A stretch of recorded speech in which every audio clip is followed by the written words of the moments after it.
আজকে আমার হাতে আমার দুটো দেশি মুরগির বাচ্চা। মূলত এই মুরগির বাচ্চাগুলো আমি ঘরোয়াভাবে পালন করি।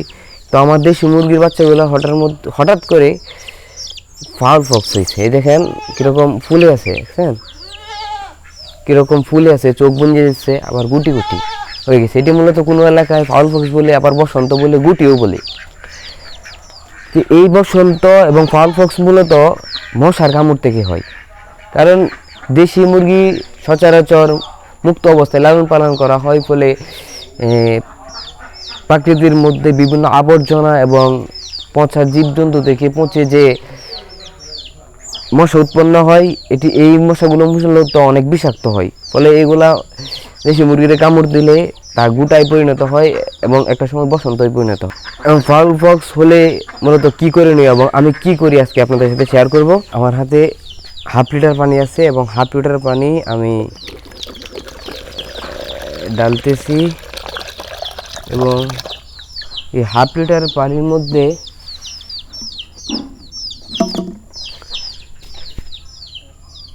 আপনি দেখতে পাচ্ছেন ফুকলক্স 250 যে ট্যাবলেটটা, এটা হাফ লিটার পানির মধ্যে অর্ধেক দিবেন। আমি হাফ লিটার পানির মধ্যে ফুকলক্স 250 অর্ধেকটা দিলাম। আর রিবুসন হাফ লিটার পানির মধ্যে একটা বেড়া। পাশাপাশি গুটি বসন্ত হলে সাধারণত মুরগির বাচ্চার জ্বর হয়, আর জ্বর হওয়ার কারণে হাফ লিটার পানির মধ্যে আমি নাপা দেবো হচ্ছে 2 ml।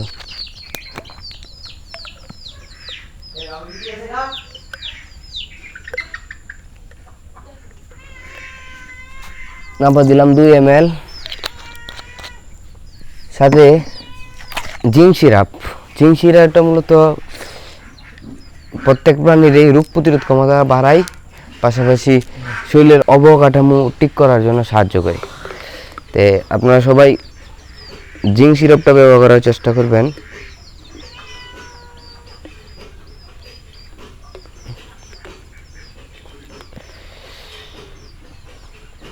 আমি এখানে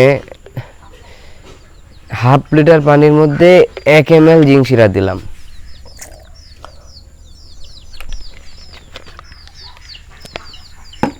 দিয়ে